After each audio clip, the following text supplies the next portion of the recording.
Joint venture related ಆಗಿರುವಂಥ ಕೆಲವೊಂದು ಕ್ವಶನ್ಗಳನ್ನ solve ಮಾಡೋಣ.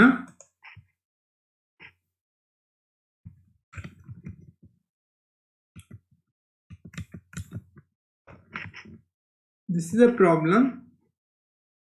X and Y entered into a joint venture to build a multi-story building. They agreed to share the profits and losses equally. X contributes the plant and machinery worth rupees 40,000 and meets the registration expenses worth rupees 10,000.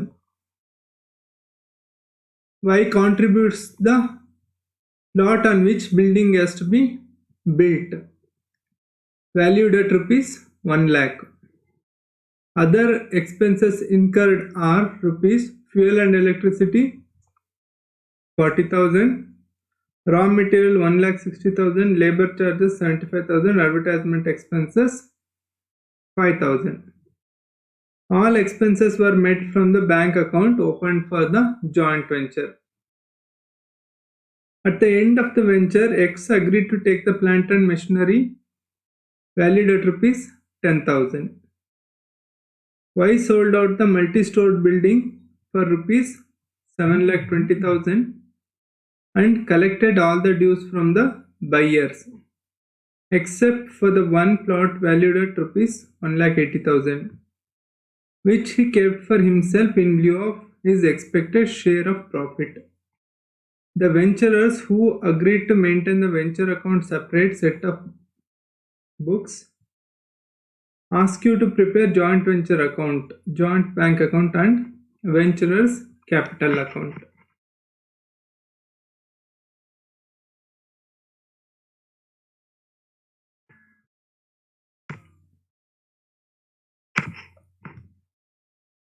This is a problem.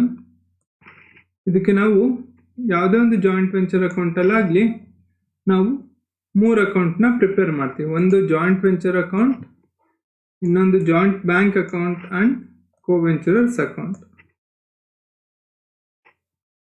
First ನಾವು joint venture account prepare, joint venture, joint bank account and coventurers 3 account ಒಟ್ಟಿಗೆ prepare ಮಾಡಬೇಕು. Let us pass transaction by transaction to the ledger. ಒಂದೊಂದೇ transaction ನೋಡಿ ಅದನ್ನ ಲೆಡ್ಜರ್ಗಳಿಗೆ ನಾವು post ಮಾಡೋಣ. First transaction is X contributes the plant and machinery rupees 40,000 and meets the registration expenses worth rupees 10,000. X ಅನ್ನೋನು ಏನು ಮಾಡಿದ್ದಾನೆ, ವರ್ತ್ rupees 40,000 ಮೆಷಿನರಿನ ಜಾಯಿಂಟ್ ವೆಂಚರ್ಗೆ ಕಾಂಟ್ರಿಬ್ಯೂಟ್ ಮಾಡಿದ್ದಾನೆ, ಹಾಗೆ ರಿಜಿಸ್ಟ್ರೇಷನ್ ಎಕ್ಸ್ಪೆನ್ಸಸ್ನ 10,000 ಪೇ ಮಾಡಿದ್ದಾನೆ. ಸೊ ಕೋವೆಂಚರರು ಜಾಯಿಂಟ್ ವೆಂಚರ್ಗೆ ಎಕ್ಸ್ಪೆನ್ಸ್ ಮಾಡಿದರೆ joint venture journal entry would be joint venture account debited to coventurers account. ಏನೇ ಎಕ್ಸ್ಪೆನ್ಸಸ್ ಆದರೂ ಜಾಯಿಂಟ್ ವೆಂಚರ್ ಅಕೌಂಟಲ್ಲಿ ಡೆಬಿಟ್ ಸೈಡ್ ಬರಬೇಕು. So joint venture account debited to coventure account. ಕೋವೆಂಚರಲ್ಲಿ ಯಾರು, X. Joint venture account debit to X account. ಅವನೇನು ಮಾಡಿದ್ದಾನೆ, machinery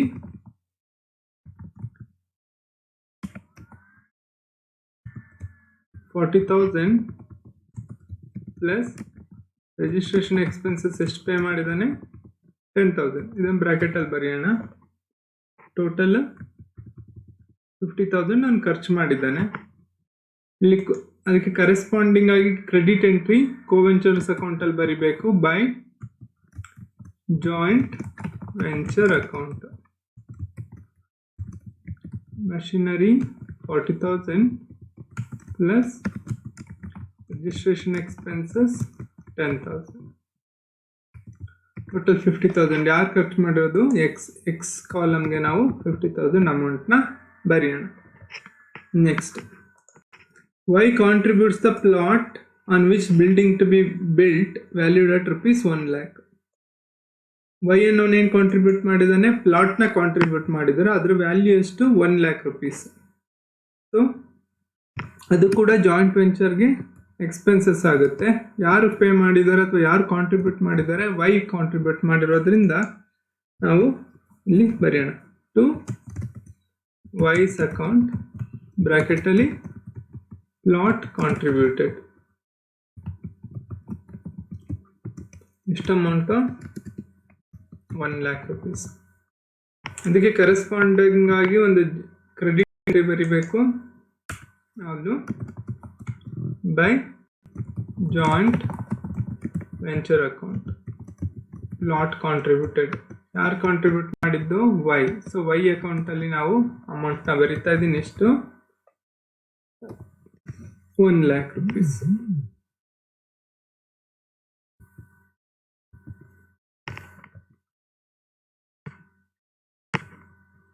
These expenses are, these two transactions are over. Next transaction ಹೋಗೋಣ. Other expenses are include fuel and electricity 40,000, raw material 1,60,000, labor charges 75,000, advertisement expenses 5,000. All expenses were met by bank account opened for the joint venture. ಏನು ಮಾಡಿದ್ದಾರೆ? ಈ ಎಲ್ಲ ಎಕ್ಸ್ಪೆನ್ಸಸ್ಗಳನ್ನು ಹೇಗೆ pay ಮಾಡಿದ್ದಾರೆ? Joint bank ಅಕೌಂಟಿಂದ pay ಮಾಡಿದ್ದಾರೆ. ಏನೇ ಎಕ್ಸ್ಪೆನ್ಸಸ್ ಆದರೂ ಕೂಡ ನಾವು ಜಾಯಿಂಟ್ ವೆಂಚರ್ ಅಕೌಂಟ್ಗೆ ಡೆಬಿಟ್ ಮಾಡಬೇಕು. ಟು ಜಾಯಿಂಟ್ ಬ್ಯಾಂಕ್ ಅಕೌಂಟ್ ಬ್ರ್ಯಾಕೆಟಲ್ಲಿ ಎಕ್ಸ್ಪೆನ್ಸಸ್ ಪೇಯ್ಡ್. ಯಾವ್ಯಾವ expenses? Fuel and electricity amount 40,000, raw materials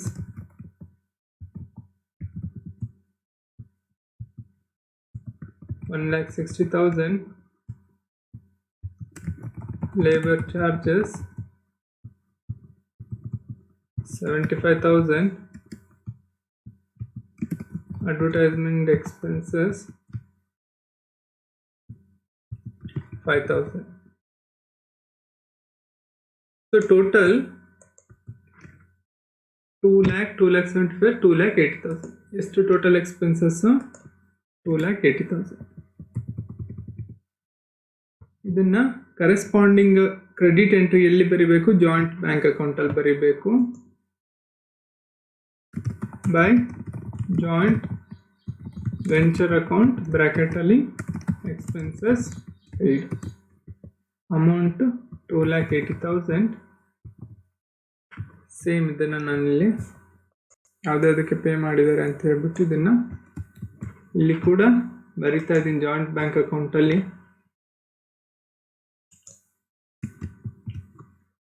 2,80,000. So ಈ ಟ್ರಾನ್ಸಾಕ್ಷನ್ ಕೂಡ ಆಯಿತು. ನೆಕ್ಸ್ಟ್ ಟ್ರಾನ್ಸಾಕ್ಷನ್ ನೋಡೋಣ. At the end of the venture X agree to take the plant and machinery valued at ₹10,000. At the ಎಂಡಲ್ಲಿ ಏನಾಗುತ್ತೆ? ಎಕ್ಸನ್ನು ಅವನು plant and ಮೆಷಿನರಿನ ₹10,000 ತೊಗೊಂಡೋಗ್ಲಿಕ್ಕೆ ಒಪ್ಕೊಳ್ತಾನೆ. So that is like selling a plant and machinery to mister X. So sale ಮಾಡಿದಾಗ income ಬರುತ್ತಲ್ವಾ? Income ಅಂದರೆ ಜಾಯಿಂಟ್ ವೆಂಚರ್ ಅಕೌಂಟಲ್ಲಿ credit side, it's an income by X account. It is plant taken over. ಎಷ್ಟಕ್ಕೆ ತೊಗೊಂಡೋಗಿದ್ದಾರೆ? ₹10,000 ತೊಗೊಂಡೋಗಿ. ಯಾರಿಗೆ? X ಅಕೌಂಟನ್ನು ನಾವೇನು ಮಾಡಬೇಕಿಲ್ಲಿ? ಡೆಬಿಟ್ ಮಾಡಬೇಕು ಟು ಜಾಯಿಂಟ್ ವೆಂಚರ್ ಅಕೌಂಟ್. ಬ್ರ್ಯಾಕೆಟಲ್ಲಿ ಬರೀರಿ ಪ್ಲಾಂಟ್ ಟೇಕನ್ ಓವರ್. ಎಕ್ಸ್ ₹10,000 ಪ್ಲಾಂಟ್ನ ತೊಗೊಂಡೋಗ್ತಾರೆ. Amount is 10,000. Next transaction. Y sold out all the multi-stored building for ₹7,80,000 and collected all the dues from the buyers. ಇಲ್ಲಿ ನೋಡಿ, ವೈ ಏನು ಮಾಡಿದ್ದಾನೆ?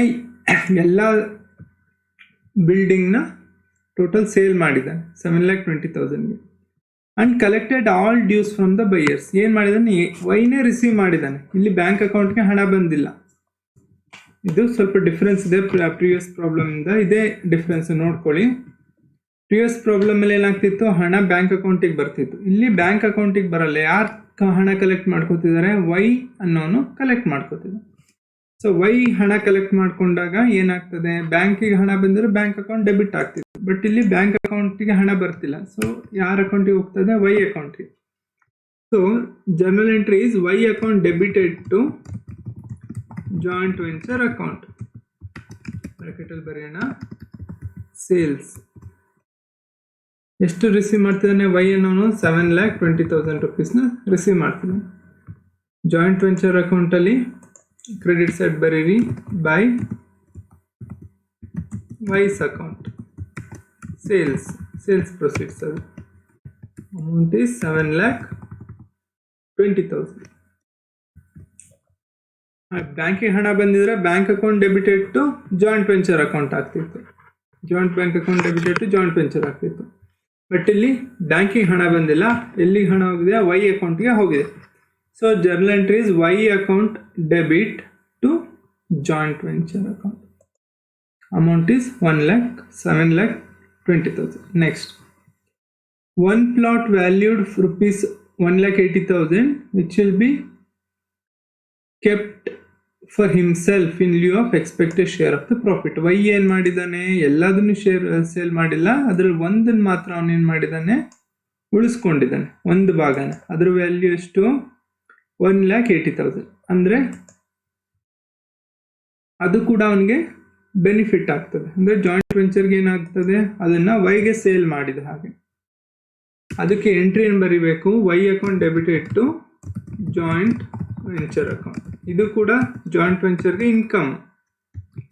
This is plot kept by Y for himself.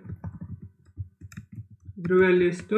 1,80,000. ಅಸೆಟ್ಸ್ನ ತಗೊಂಡೋದ್ರೆ joint ಕೋವೆಂಚರ್ಸ್ ಅಕೌಂಟ್ನ debit ಮಾಡ್ತೀವಲ್ಲ, ಹಾಗೇನೆ ಅಸೆಟ್ನ ಅವರೇ ಉಳಿಸ್ಕೊಂಡ್ರೆ, ಗೂಡ್ಸ್ನ ಅವರೇ ಉಳಿಸ್ಕೊಂಡ್ರೆ ನಾವೇನು ಮಾಡಬೇಕು? ಅದನ್ನು ಕೂಡ ಕೋವೆಂಚರ್ಸ್ ಅಕೌಂಟ್ಗೆ ಡೆಬಿಟ್ ಮಾಡಬೇಕು. ಜಾಯಿಂಟ್ ವೆಂಚರ್ ಅಕೌಂಟಲ್ಲಿ ಏನು ಮಾಡ್ತೀವಿ? ಕ್ರೆಡಿಟ್ ಮಾಡ್ತೀವಿ ಬೈ ವೈಸ್ ಅಕೌಂಟ್. ಬ್ರಾಕೆಟಲ್ಲಿ plot kept by Y for himself. Amount ಎಷ್ಟು? 1,80,000. 1,80,000.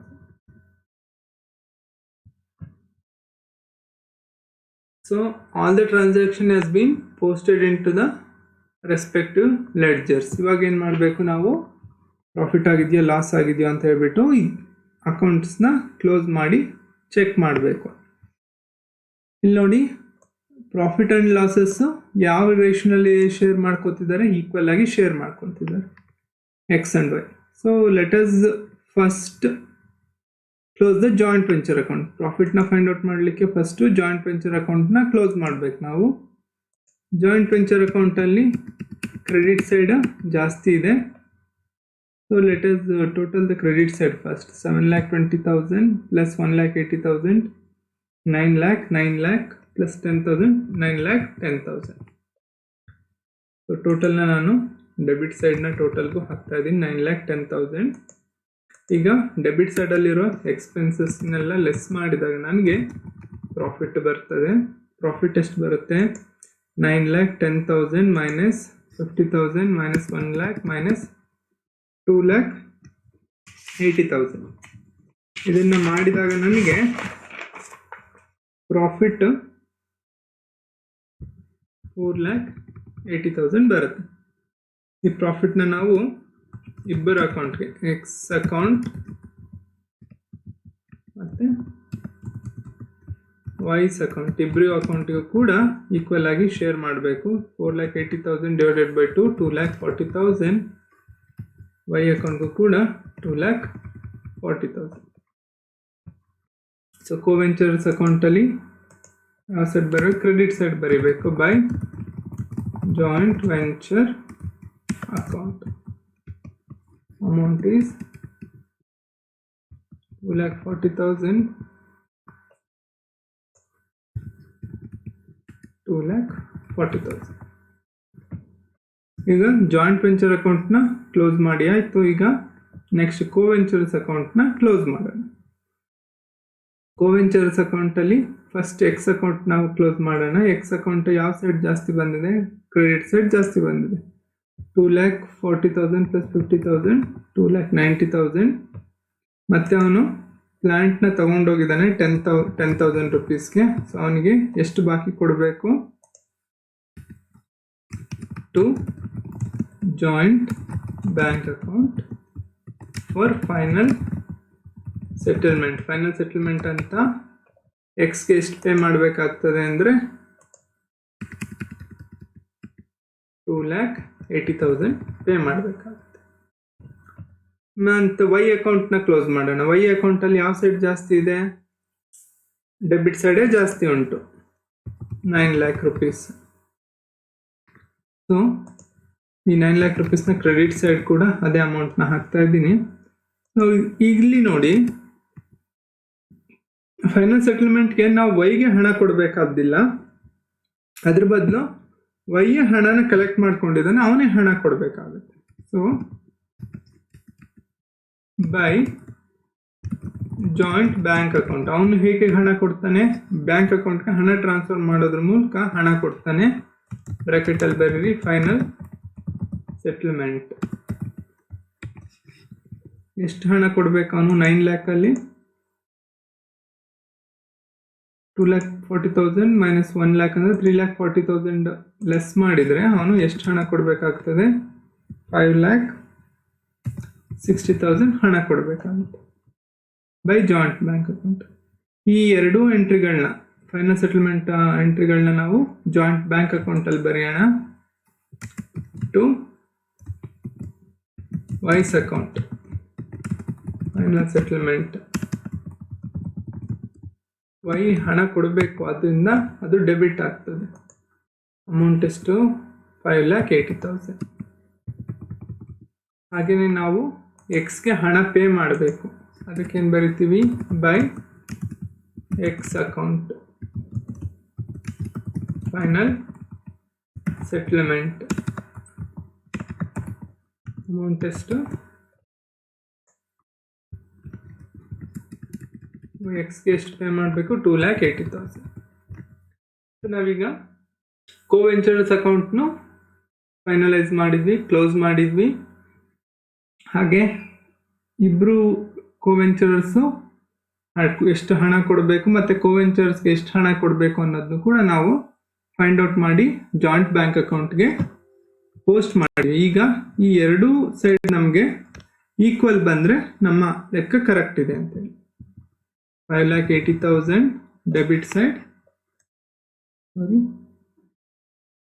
5,60,000 debit side, 5,60,000 on a credit side. This is how we solve the problem. With this, we have concluded the problem and close